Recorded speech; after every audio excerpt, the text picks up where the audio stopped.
back or welcome. My name is Charnel, and I'm gonna be going over all the books that I read in the month of March. So it's a mix of, it's actually most of the books were physical books that I own. So I'm going through my personal library, mostly like in the month of March. Like I was just going through like the books that I own. I had a burst of inspiration, I guess. I don't know. So most of them are the physical books I own. I think one, oh no, there's no audiobook. No, yes, there's one audiobook, and then the rest were library books that are already returned. So I'll just put the images up somewhere right here. I don't know. All right, so let me jump in. Okay, so I'm working backwards from like what was most recently read. Like, so the end of the month working back to the beginning of the month, if that makes sense, of March. All right, so the last book I read in March was Dele Weds Destiny. I love this cover. This book was so good. I gave this, what was my rating? 4 stars. Okay, so this one is about, in my own words, so this one is about 3 friends and who met in like, so it's based in Nigeria. So so they use like the British system of so high school is called, what is it called? Is it university? Something like that. So they're in high school, and they live in like the dorms and stuff together. So they, I believe it's like a private school. So they met in high school, and we follow their journeys like individually and as the collective, like as their friend group, all the way through adulthood. I want to say like all the way through like their 40s. Yeah, their 40s ish. Yeah. So I loved it because it's like it has the themes of like the found family. There's a little bit of romance in it, but it's the core like theme throughout the book is their friendship. And they survived a lot. They each individually went through a lot, and as their friend group. So the 3 girls are Funmi. So she's the one. Okay, yeah, it says it on here. I don't want to spoil anything. So Fumi is the beautiful, brash, and determined one, and Atan is like more homely, and she's a little bit like more insecure. She grew up very sheltered. She was the only child with a single mom, so she only grew up with her mom, and and I believe like maybe her grandmother. So she was very, very sheltered. Her mom was very overprotective of her. Yeah, and she like had like the acne and stuff like that. She was one of those girls who like, as she got into adulthood, she blossomed. So she had like an awkward phase like when we get introduced to her. And then Zainab is like elegant, like gorgeous. She's described as like this tall, gorgeous, like model-esque girl, and but she's like reserved. She grew up she's grew up Muslim, so she practices Islam, and wears like the she's like reserved, like, so she wears like the headscarf, the hijab. Is it the hijab? I think so. Please correct me if I'm wrong. I'm sorry. And so she grew up in like a poly household, so where her dad had multiple wives.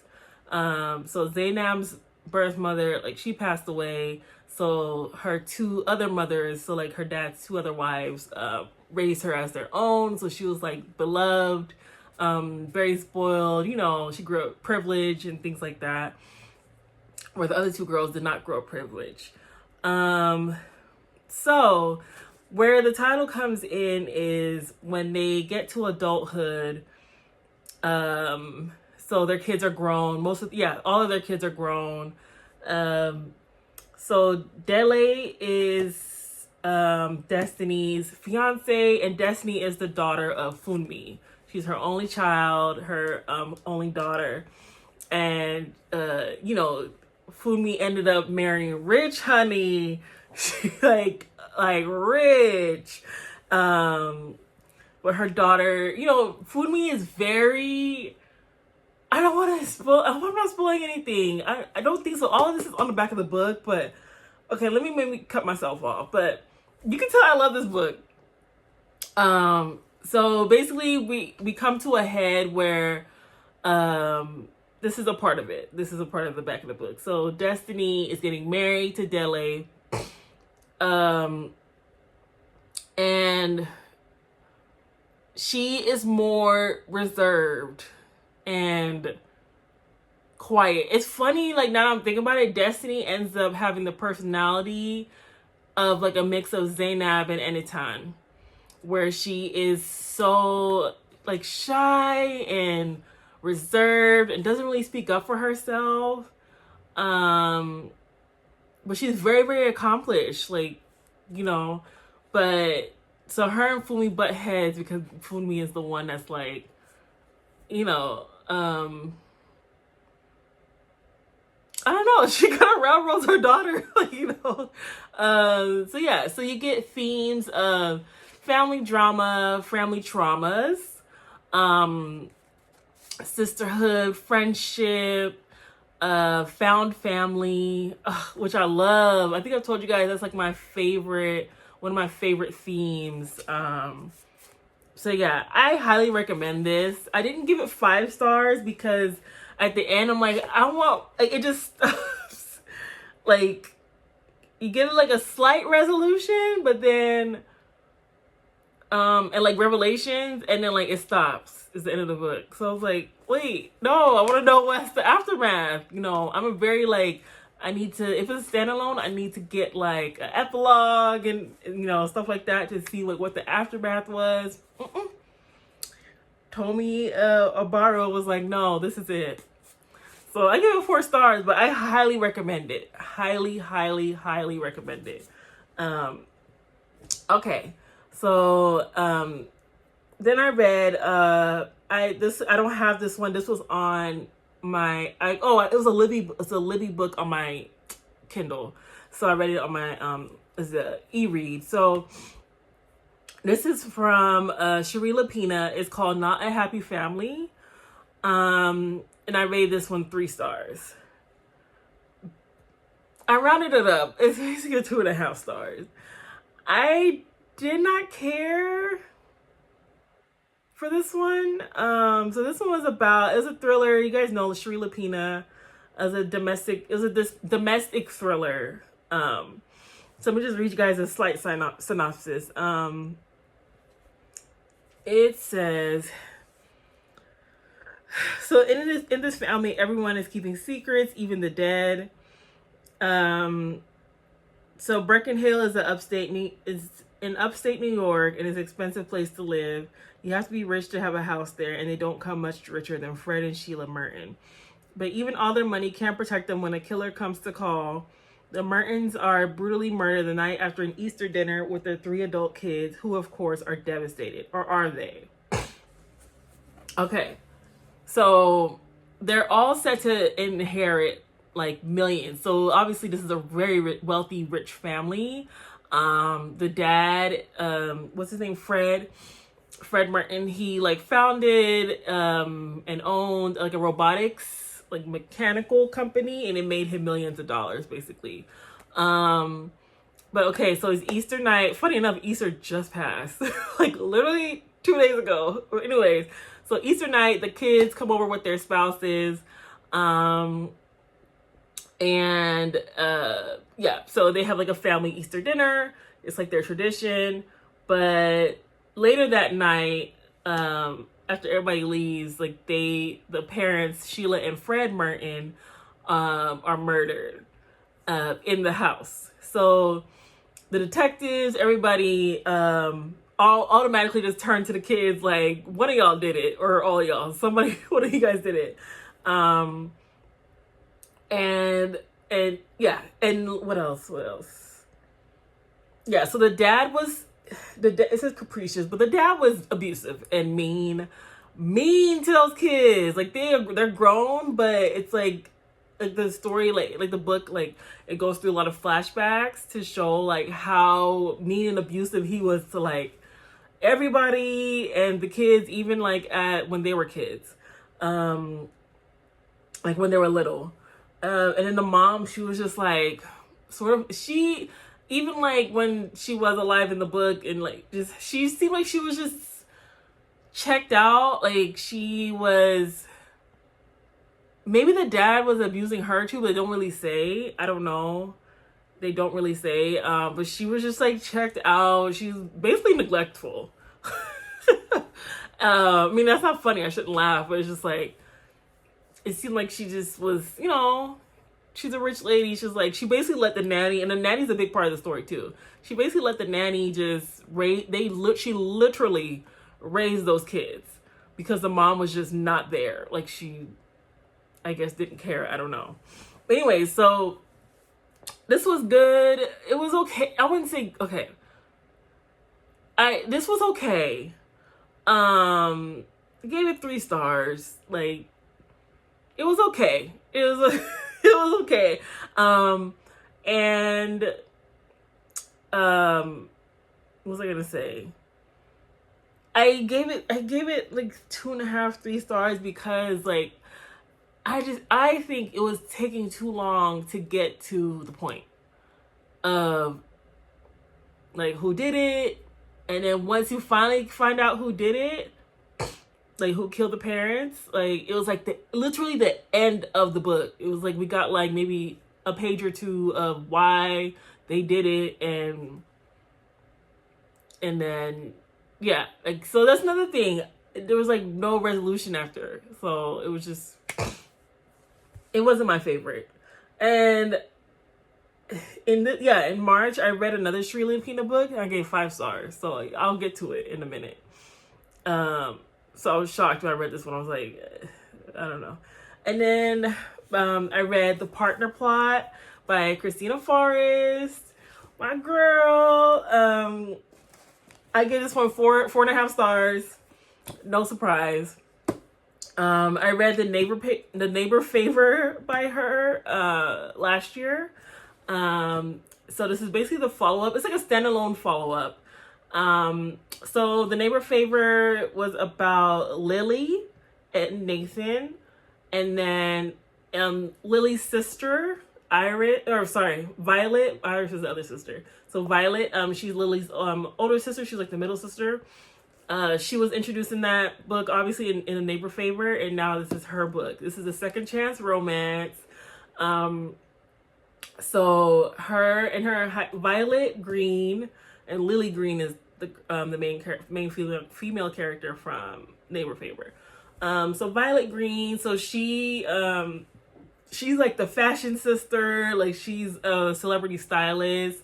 Her best friends are celebrities, like rappers and other stylists and things like that. So she's very, very successful. She's in the fashion industry. She's a professional stylist for celebrities.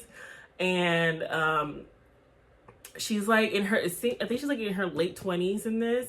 So it's a second chance romance because her high school boyfriend, Xavier Wright, they were like deeply in love. They were like seniors in high school talking about they're gonna get married one day. So yeah, so he was supposed to be like, their plan was, okay, she's gonna do her fashion thing, like go to fashion school and do her stylist stuff, and then he was supposed to go to the NBA, so he was going to college to play basketball, and they were gonna be like long distance. I think he was supposed to be in Kentucky.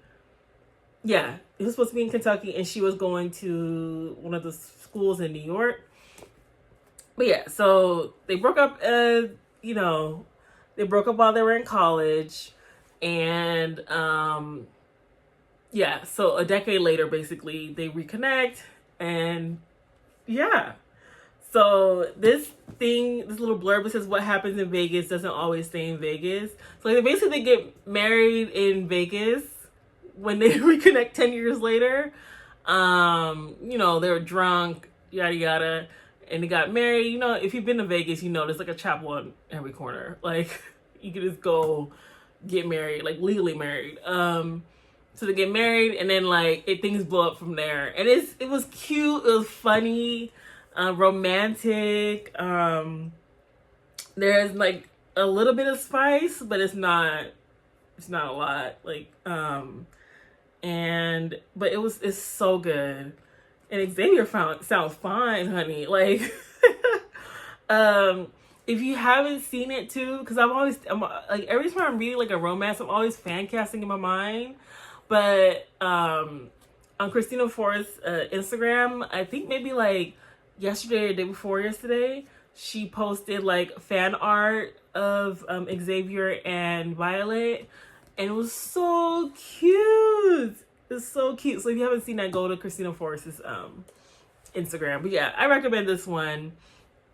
The partner plot, you will love it. And I think this book is officially a USA Today bestseller. So congrats to her. I love this. I can't wait for Iris's story. I think it said it's coming out next year. So Iris is the oldest sister. Violet is the middle sister. And then Lily from the Neighbor Favor, she is the youngest. Okay, so yes. So this one, so the partner plot, it has a little excerpt. I didn't even read it. I don't think I came back here. It has an excerpt, and it's called The Love Lyric, and this is Iris's story, and it's the next novel. Oh my gosh! Okay, I'm gonna read it. I'll come back and read it after I'm done talking, y'all. Okay. So then I read The Merciless ones. I told y'all in my last video, I was trying to save the discussion for this video for this one. Y'all, 5-star read. Okay? So this is a series of YA. I don't even think it should be YA. The stuff that they go through, this is... I would say this is like 18 and up. Because YA is what? Like 15? I guess high school? I don't know. So I think 18 and up. I don't know. Okay, so the first one is The Gilded Ones. In this series, it's a trilogy, so 3 books. And this is the second one. I read The Gilded Ones in January, and an audiobook. And this is the second one in the series. And then the last one is... I just got it. The Eternal Ones. This is in the ancient kingdom of Otera and discovered who she really is. But war is being waged across the kingdom, and the real battle has only just begun. For there is a dark force growing in Otera, a merciless power that Dika and her army must stop. Hidden secrets threaten to destroy everything Dika has known. And with her own gifts changing, she must discover she holds the key to saving Otera, or she is its greatest threat. And this one is to all the kids who feel out of place or unwanted. This book is for you. Aww. And then it goes into the world of Otera. So you guys read this series. I've already bought it's right here, if you can see. I've already bought Eternal Ones. It's not on my April TBR because I have a book club book and like some author events that I'm going to. Like I've been invited to local author events, like book events. So I need to read a book for one of those events, like 2 books actually for 2 of those events. Yeah, so I'll read that in May, and I'm traveling in May anyway, so perfect. Okay, so then I read The Secret Lives of Church Ladies, and I rated this 3 stars because I enjoyed, I want to say did I bookmark them? I enjoyed 2 of the stories. So Peach Cobbler and Snowfall. It's basically a work of literary fiction. The author is Disha Philyaw. And it's a collection of short stories by her about basically the secret lives of religious women, of church ladies. So it explores the raw and tender places where Black women and girls dare to follow their desires and pursue a momentary reprieve from being good. The 9 stories in this collection feature 4 generations of characters grappling with who they want to be in the world, caught as they are between the church's double standards and their own needs and passions. Okay. So Peach Cobbler, no, so Dear Sister is about, so it's basically, the story it starts off with Dear Jackie, because one of the sisters, I think it's like 3 of them, and she's writing to the 4th sister, that she just found out about. Like, so like their dad just passed away, and they found out that he had an outside daughter somewhere, so she's writing to the sister to like try to convince her to come to the funeral, and the narration is the letter. And I loved it. Like, I want like a full story about this. Like, it was so good. This one was like a little bit funny too. And because one of the sisters, like all of them basically are a mess, and they're funny, but they like ride for each other. Like, you know, they argue, but they ride for each other. I loved it. It's so cute. Okay, and then Peach Cobbler is this one was so sad. I think it was like the longest one. I think so. Well, longest, yeah, I think it was. This one, this is about toxic moms. I don't even want to say toxic Black moms, just toxic moms. She's a pick-me. The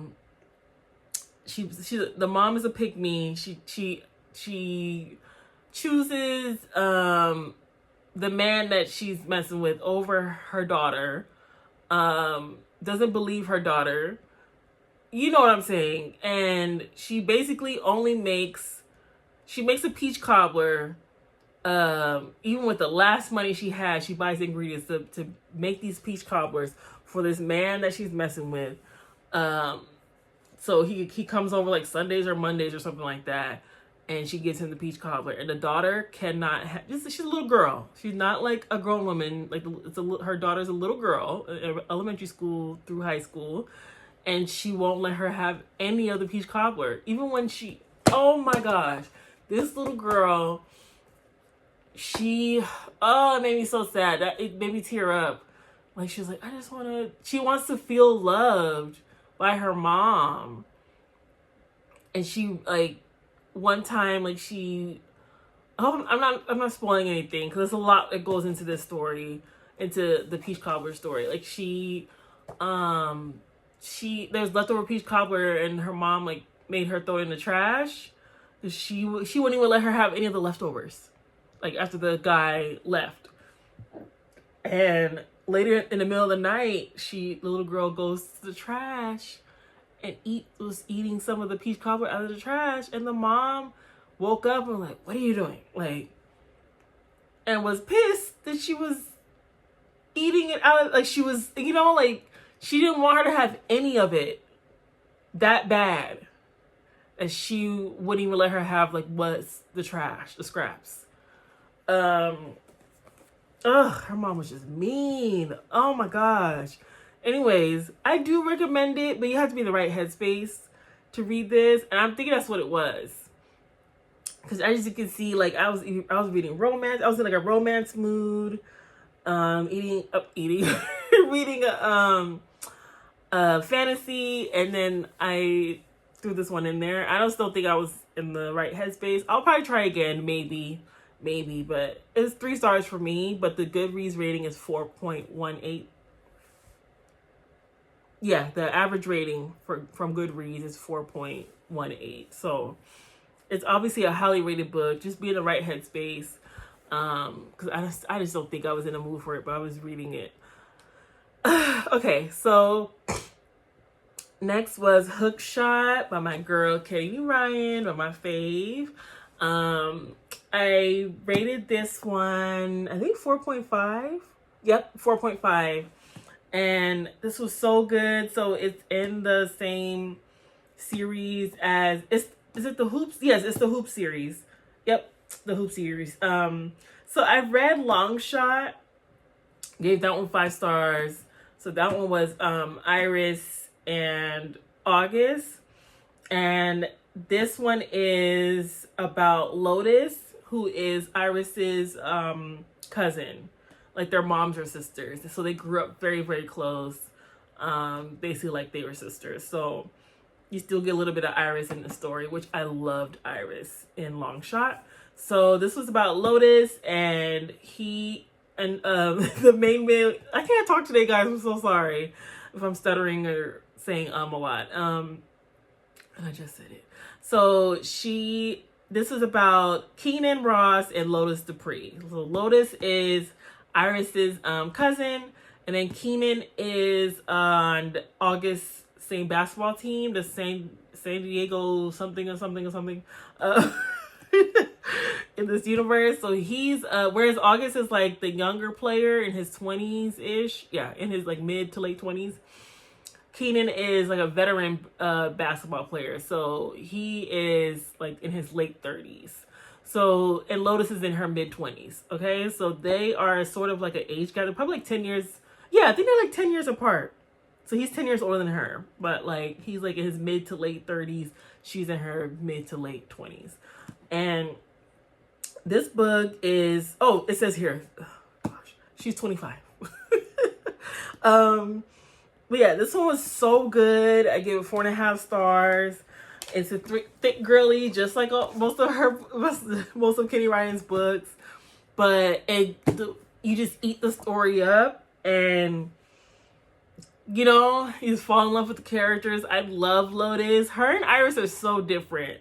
Lotus is like about her business. I don't know, like she's very, I don't want to say Iris isn't, but they just have totally different personalities. But I love her too. I love both of them. She's like a free spirit and things like that.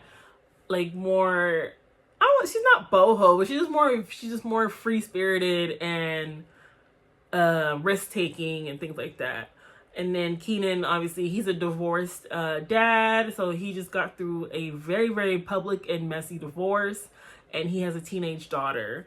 Yeah, I don't know what else to say, like, because I don't want to spoil anything, but y'all know Katie Ryan, the GOAT. And a lot of you guys probably read this, because I did not start with the Hoops theory. Wait, did I? Oh, my first book from her was Long Shot that I read early last year, and then I jumped into Real, and Before I Let Go. So I'm very, very late on this, but yeah, I highly recommend it. Like quintessential romance, love it. And then I read The Personal Librarian by, so this is 2 authors, Marie Benedict and Victoria Christopher Murray. So this is a historical fiction. It's a work of fiction, but it's based on a real woman. Okay, so this is a remarkable novel about J.P. Morgan's personal librarian, Belle DeCosta Green, the Black American woman who was forced to hide her true identity and pass as white in order to leave a lasting legacy that enriched our nation. So I think I've explained what this is about before, but so also, y'all know I'm in a book club. This was our March book club read, and we just had the meeting last week, and it was a lively discussion. But yeah, so she's a real woman. She's a real historical figure, real person. From like, she was born in like the late 1800s, and she passed in like 1952, at like 70 something years old. But she was Belle DeCosta Green. That was her passing name. So she's a Black woman who passed. She wasn't even mixed. She was this, her and her family were just very, very fair. Like, you know, just light-skinned Black people. We all know. like my great grandmother, a lot of my cousins, you know, were just very, very light skinned. I'm not light skinned though. But yeah, so she passed. She passed as white.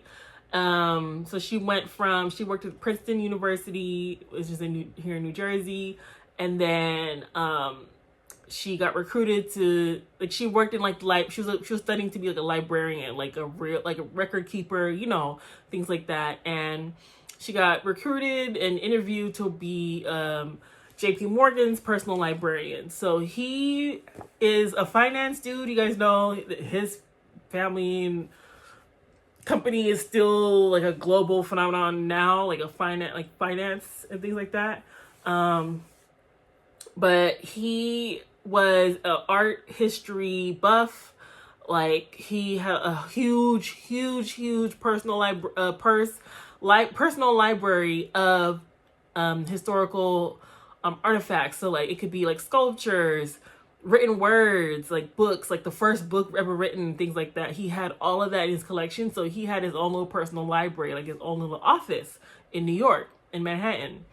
So he needed a librarian to like keep track of everything and to purchase, because he would just purchase things from around the world, like go to London, Paris, things like that, Spain, and purchase like, okay, this ancient painting, whatever, I don't know, piece of art is being auctioned for however much money, like, and he would go to those auctions. So he needed somebody to represent him, basically. So that's where he recruited Belle DeCosta Green.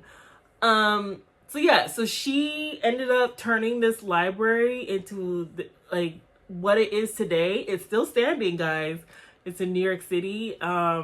So it just tells the story, a fictionalized story of how she did everything, why she passed, just her history. But it was a very interesting read. I would say, like, the beginning, I was like, this is boring. But I am a history nerd. I love historical fiction. I think I've talked about like a bunch of historical fiction that I've read here. Maybe, have I talked about it yet? I don't know. And yeah, so if you like historical fictions and even stories about like women or people of color who have had to pass for white, like, if you like The Vanishing Half or Did You Hear About Kitty Carr, you will probably like this, but it's not as like flashy as those two. Like, I don't know how to explain it. Like, it can get boring a little bit. Like a lot of my book club friends, a lot of them were like, this is boring. Like, but it was, to me, it wasn't. Like, maybe like the first 100 pages are like, it's like building up, like, okay, like, this is why, like, her family history and stuff. So you just have to get through that before like things happen. So there's a little bit of romance and stuff in there, obviously her family stuff. And even to me, like, how she did the auctions was like it was a little exciting. And it was also exciting to know that the Morgan Library is real and it's here. Like, we're actually, I think we're planning on going sometime soon. It's in New York City. So yeah, I do recommend this one. I recommend The Personal Librarian. Just remember, it's a historical fiction, and I know not a lot of people like historical fictions. But it's cool. Remember, guys, it's based on a real. Oh, and her birth name was Belle Greener. But she went by Belle DeCosta Green, and said that her family was Portuguese. Like, so generic, but it's like, you guys know, it was the early 1900s. She had to do what she had to do. So, wife, from Luca's book, the first one in the Eisenberg effect, the Eisenberg series. So she got her own little standalone. It was like a very short, like, novella about like her postpartum experience after one of the kids. I think, like, because they had a lot of kids, y'all. Luca got a lot of kids, but she went through like a really bad like postpartum episode. And it was basically about that. And that one, I gave it 4 stars, and I think because it triggered me, because you guys know I'm a mom. My son is 3, and I went through the exact same thing. And so it was triggering me, but I got through it because I just love these characters, and I think I told y'all Ever is like my favorite, my favorite character, besides Lyric. And so yeah, maybe I should do 5 stars, but I was just like, it was triggering me, but I couldn't put it down, obviously, because I just love Great Huffington's writing. So yeah, so just keep that in mind. That if you are currently, or you have, or it's just if you're sensitive to that, like postpartum, like depression, anxiety, and things like that, there's a huge trigger warning for that. But I loved it. And then The Villa by Rachel Hawkins. I'll put it somewhere here. So this is my second book from her. I gave it 4 stars. She knows how to write a thriller. She gets to the point. She knows how to wrap it up. And I love this one. This one was, okay, let me get y'all the synopsis. Okay, so there's 2 best friends, Emily and Chess. Chess got issues, y'all. I'm sorry. So they're in their 30s now, but they've been best friends since they were like kids. And they've been inseparable, but obviously as they get into adulthood, like life happens. The same, marriage and career and stuff like that. They sort of grow apart, but they stay connected. Like they're always texting each other, emailing each other, calling each other. But they go long periods of time without seeing each other.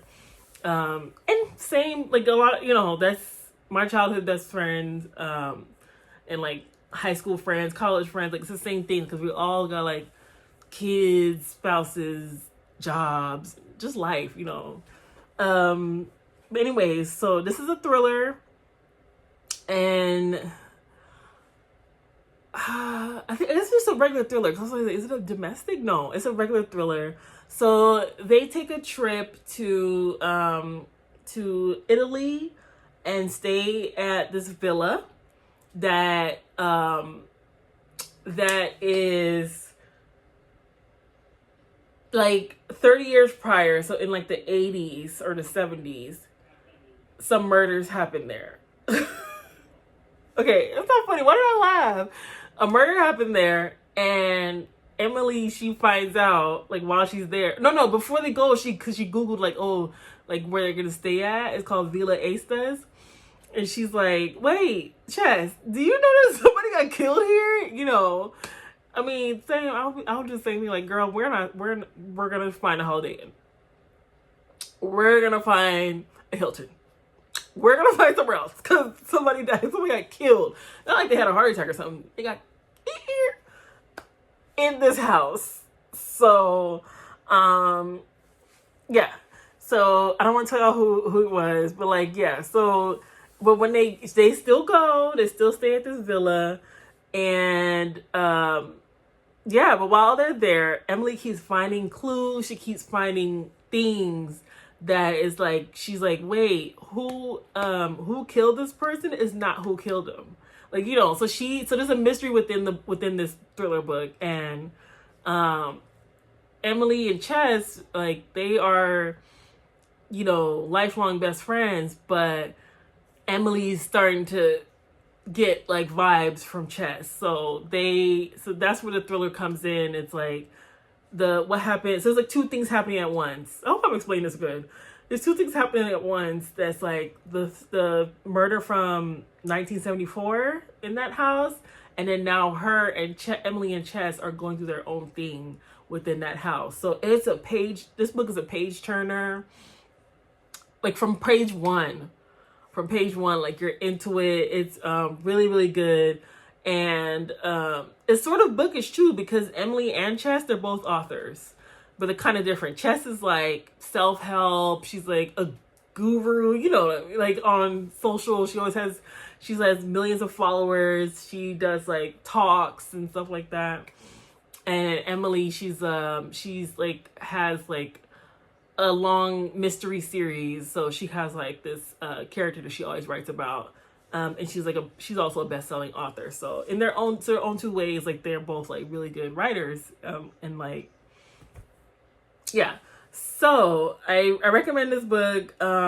Rachel Hawkins I'm like kind of like how I am with Freedom McFadden. Like I'm like slowly going through her backlog of books, because I can't remember what's the one. I don't even have it. I think it's a library book, because I just read another one of hers. The one that's most recently was out, I think December. So, and they have most of her books at my library, so I just slowly start picking them up. But yeah, so the next one I read was Glory Be by Danielle Arsenault. I give this one like 4.5 stars, and I read it on audiobook on my Spotify. And this book was so good. This is the first one. It's in a series. It's called the Glory Broussard Mystery. And it's the first book, and it's the only one that's out yet. I think she said the second one, I think on the audiobook it says the second one is coming like this spring, I think, or summer. So this book was hilarious. It's a mystery, but it's like light. It's very, very light. It's not a thriller. But Glory is funny. She's funny. I was laughing through this whole audiobook. It felt like a podcast. So she's like grown, like in her 40s or 50s. She has a grown daughter, and her it is sad, like her like lifelong best friend, she was found dead in her house, but they, like the detectives and like forensics and stuff, was trying to say that she she committed suicide, but Glory is adamant. She's like, I know her. She would not. So she doesn't believe it at all. So the whole book is her trying to find out what really happened to her best friend. And like basically trying to clear her name, and because they're trying to wrap up the best friend to some stuff, like outside of her committing suicide. But, it was really, really good. I know the synopsis I just said sounded heavy, but the way it was written, and narrated, it's not really heavy. So that is the saddest part of the book, that her best friend is gone, and she's like, Glory is sad about it, but like she's still, I don't know, it's like she was like just loud, and like, the way she said, she's like, I know my friend, like, stuff like that. Like, she would not do that. Da, da, da, da. Like, with the way, like, she narrates it, it's like, just really good. Gloria is funny. Like, the story was, like, all the characters are, like, good. And, like, her daughter is going through stuff, so she has her own side story. Yeah, so I recommend this one. And maybe the audiobook. Like, I recommend the audiobook. It was really, really good. Okay, and then the last one, it was the first book I read in March, was Everyone Here Is Lying by Cherie Lapina, and I gave this one 5 stars. So that's what I was saying, you guys, when I read Not a Happy Family. I was like excited. I was like, oh my gosh, like Cherie Lapina is good, because I loved Everyone Here Is Lying. So this one is about this guy, William Wooler. So he has a family, so wife and kids. But this is on the synopsis. So but he has a mistress on the outside, okay? But she, like, one day they met up, but she broke up with him, like, we're done, because she has her own family too. And she's like, I'm gonna try to work it out with my husband. And he's so pissed off that day that she broke it off, that when he gets home, he's just like, I just want to go be with myself. So he goes home. He thinks, this is on the synopsis, guys. I'm not spoiling anything. He gets home. He goes home because he's like, okay, my wife is still at work. My kids are still at school. So I just want a couple hours to myself. But the daughter is there. His daughter is there, Avery. And that's the start of the book. It's like, he's so pissed off. And Avery is a little, she got, she's like one of, yeah, she ain't right. She's not right. She's not right. So she like starts with her dad, like they get into an argument. She's a little girl, mind you, but she's like not right. She's not. Yeah, and then the same, like maybe like an hour later, she goes missing, and because they got into it, they argued, and he left, and then like a couple hours later, he gets a call like, where's Avery? Like nobody can find her, and yeah, it goes from there. But this one, this was perfect. This to me, like it was. I feel like it was wrapped up perfectly. You got a resolution. You found out what really happened, like not in the last page of the book, like it may be like the last quarter of the book you find out, but then there was resolution after. There was still more story after. So that's what I love. I loved it. Like I want to find out what happened, what's the real truth about whatever the situation is in the thriller book. But then I want like even just any book. I just want a resolution. But she did it perfectly and Everyone Here Is Lying. But the other one, Not a Happy Family, I wasn't a happy Charnel. I was not. So when it came to that book. But I was very happy for Everyone Here Is Lying. I really liked it. I gave it 5 stars. I highly recommend that one. And if you haven't read Shirley Lapena, books before, so maybe this one is like a good one to start with. And another one that I haven't read, but I have it on a hold at my library, is The Couple Next Door, from Shirley Lapena. So I'm waiting on that one. But yeah, so guys, those are all the books that I read in the month of March. What was that, like 11 books? I had a really good reading month. I was just flying through the books that were on my shelf. So yeah, I'm really excited. So thank you again for watching. Let me know in the comments, like, what did you read in March? What are you looking forward to in April? Yeah, thank you for watching. I'll see y'all later. Get your thumbnail. All right, guys, bye.